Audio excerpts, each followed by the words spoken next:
Welcome to my classes. So यार हम लोग कर रहे थे ट्रांसक्रिप्शन, ठीक है। हमने उसका यूनिट ख़त्म किया, हमने समझा कि कैसे पूरे डीएनए पॉलीमर को हम आरएनए में ट्रांसक्राइब करते हैं। वो एक साथ नहीं होता, उसके कुछ कुछ हिस्से लेने पड़ते हैं जिन्हें हम सेगमेंट्स कहते हैं।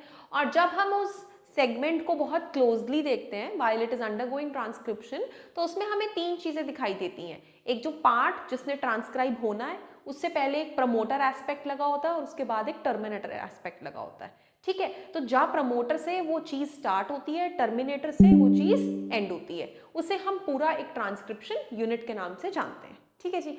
अभी आज के टॉपिक में हम पढ़ेंगे transcription unit and gene. Okay, so a gene is actually defined as the functional unit of inheritance. For example, ये हमारा DNA है, ठीक है। DNA में ये इतना हिस्सा है which is coding for some special characteristic, ठीक है, some special characteristic. For example, say height.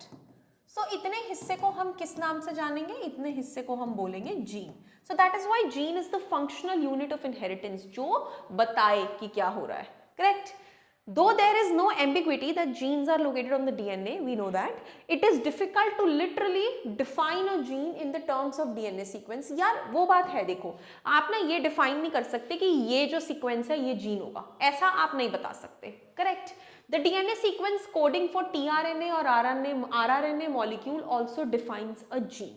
जो DNA molecule what ever DNA sequence जो कोड कर रहा है टीआरएनए के लिए या आरआरएनए के लिए, वो भी क्या बना रहा है? वो भी एक जीन बना रहा है, क्योंकि टीआरएनए और आरआरएनए भी एक फंक्शनल सेगमेंट्स है। अभी हम पढ़ेंगे कि वो आरआरएनए क्या करते हैं, लेकिन हाँ वो भी हमारे फंक्शनल सेगमेंट्स हैं। और कोई भी चीज जो फंक्शन कर रही है वो क्या है? जीन है, करेक्ट। वो फंक्शनल कैसे है? वो डीएनए पे लोकेटेड है, वो एक्सप्रेस होकर एक पर्टिकुलर फंक्शन परफॉर्म कर रही है, ठीक है जी। However, by defining a cistron as a segment of DNA coding for a polypeptide, the structural gene in transcriptional unit could be said as monocistronic, mostly in eukaryotes. वो क्या कह रहे हैं कि जो एक सिस्ट्रॉन है, that is a segment of DNA coding for a polypeptide, कि for example ये DNA पॉलीमर है हमारा, ठीक है।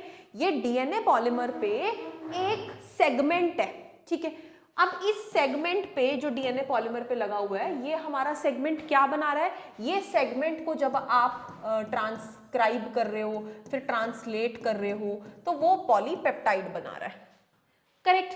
तो ये डीएनए का सीक्वेंस जो पॉलीपेप्टाइड बना रहा है, इसे हम कहते हैं सिस्ट्रॉन, ठीक है जी। इसे हम क्या कहते हैं? सिस्ट्रॉन। स्ट्रक्चरल जीन यूकैरियोट्स में यही सेम हो सकता है, यहाँ पे काफी सारे कोडोन्स हो, है ना। सेगमेंट है ये पूरा जो फंक्शनल है, तो हम इसे जीन सेगमेंट भी कहेंगे। अब मे भी हो सकता है कि इसमें बहुत सारी जीन्स हो, 1 जीन 2 जीन, है ना। हो सकता है कि काफी सारी जीन्स हो। तो जब एक जीन एक अमीनो एसिड के लिए कोड कर रही है, दूसरी जीन एक अमीनो एसिड के लिए कोड कर रही है, तो उस केस में हम ऐसे सिस्ट्रॉन को मोनोसिस्ट्रॉनिक कहते हैं, ठीक है। जहां पे 1 जीन मोनोसिस्ट्रॉनिक इज वेयर लिखा होगा यहाँ पे, चलो मैं आपको इधर से बता देती हूँ। The structural gene and transcription unit could be said in monocistronic in eukaryotes and polycistronic in bacteria. तो मोनोसिस्ट्रॉनिक का ये मतलब है when 1 gene is responsible for 1 protein, ठीक है। लेकिन जैसे प्रोकैरियोट्स में होता है, वहां पे ये जो सिस्ट्रॉन यूनिट है, वहां पे जो ये सिस्ट्रॉन है, सेगमेंट ऑफ डीएनए, ठीक है, तो उसमें जितनी भी जीन्स हैं, may be 1 gene might be coding for multiple proteins. क्योंकि ऐसा क्यों है? क्योंकि बैक्टीरिया एक छोटा माइक्रो ऑर्गेनिज्म है जहां पे हमें बहुत very well efficient body structure नहीं चाहिए। अब सिंस हमें वेल एफिशिएंट बॉडी स्ट्रक्चर नहीं चाहिए, तो हम ज़्यादा हाईली एफिशिएंट प्रोटीन्स या एंजाइम्स नहीं भी बनाएंगे तो चलेगा। तो वहां पे एक ही जीन मल्टीपल प्रोटीन्स के लिए भी कोड कर सकती है, इट्स फाइन। लेकिन मोनोसिस्ट्रॉनिक हम लोग क्यों हैं? क्योंकि हमारे में एफिशिएंसी बहुत हाई चाहिए, since we are complex organism. तो इट इज वेरी रिस्पॉन्सिबल कि वेरी इंपॉर्टेंट कि हर जीन अपने स्पेसिफिक अमीनो एसिड के लिए ही कोड करे, ताकि वो मिलके अलग अलग प्रोटीन्स बनाए जो जो हमारी बॉडी में काम आते हैं, ठीक है जी। So that's the difference between monocistronic and polycistronic. और सिस्ट्रॉन होता क्या है? सिस्ट्रॉन वो सेगमेंट है, वो स्ट्रक्चरल जीन है, basically structural gene. I am repeating myself again. तो उस स्ट्रक्चरल जीन में जितनी भी जीन्स आ रही हैं वो पूरा एक सिस्ट्रॉन कहला रहा है, correct? In eukaryotes, the monocistronic structural genes have interrupted the coding sequences. ध्यान से सुनिए, यूकैरियोट्स के अंदर जो ये मोनोसिस्ट्रॉनिक स्ट्रक्चरल जीन्स हैं, मतलब ये जैसे एक स्ट्रक्चर है, इसके अंदर ये जितनी भी जीन्स हमारी मैंने येलो से बना दी है, फॉर एग्जांपल होनी ब्लू से चाहिए थी आइडियली, तो ये जितनी भी जीन्स हैं इन्होंने इंटरप्ट किया है कोडिंग सीक्वेंस। कैसे इंटरप्ट किया है? क्योंकि genes in eukaryote are split. Split मतलब दो प्रकार की हैं।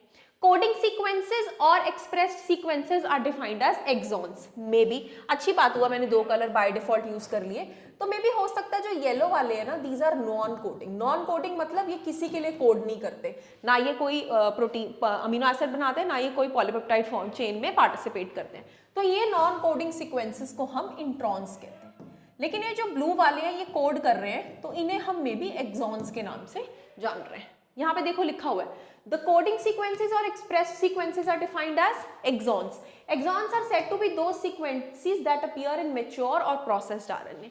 अब इस DNA में से जो RNA ट्रांसक्राइब होगा, उस RNA में ये इंट्रॉन्स कुछ भी कंट्रीब्यूट नहीं करेंगे। जो mRNA बनेगा वो किसकी वजह से बनेगा? एक्सॉन्स की वजह से। ठीक है जी। Exons are interrupted by introns. Exons किससे interrupted है? Introns से. So introns or intervening sequences do not appear in mature or processed RNA. इस mature RNA में introns हमें कहीं नहीं दिखाई देते। वैसे भी वो नॉन कोडिंग है, उन्हें लेके हमें करना क्या है? नॉन कोडिंग है तो वो किसी अमीनो एसिड के लिए कोड भी नहीं करेंगे, correct? Split gene arrangement further complicates the definition of gene in terms of DNA segment. इसीलिए उन्होंने बोला है कि हम जीन को एक स्पेसिफिक डेफिनेशन दे ही नहीं सकते, क्योंकि इस पूरे सेगमेंट में सब कुछ आ रहा है। ठीक है जी, understood? Inheritance of character is also affected by promoter or regulatory sequence of structural gene. अब वो ये बोल रहे हैं कि जो inheritance है वो हर aspect से affected है। Hence sometimes जो regulatory sequences होते हैं, that is promoter and terminator, उन्हें हम regulatory sequences बोल रहे हैं। They are loosely defined as regulatory genes. उन्हें regulatory genes भी कहा जाता है, even though these sequences do not code for any RNA और protein. ये important है, आपको पता होना चाहिए कि जो हमारे promoter और terminator हैं उनको हम रेगुलेटरी जीन्स के नाम से भी जानते हैं, और वो भी कहीं ना कहीं इनहेरिटेंस को अफेक्ट करते हैं, जबकि वो ना किसी आरएनए ना किसी प्रोटीन के लिए कोड करते हैं। ठीक है, मैंने आपको यार वन गो में ये चीज़ समझाई है, ये सोचते हुए कि आपको आसानी से समझ आ जाएगी, लेकिन आपको लेक्चर बार बार सुनना पड़ेगा और अपनी बुक साथ में खोल के हर लाइन को बार बार रीड करना पड़ेगा। फिर दोनों चीज़ें करने के बाद कॉपी पे एक शॉर्ट नोट बना लीजिएगा, आपको बहुत अच्छे से ये क्लियर हो जाएगा, वरना बच्चे इसी में उलझे रह जाते हैं। ठीक है guys, thank you so much for watching my lecture, that's all. अगला हम नेक्स्ट वीडियो में पढ़ेंगे।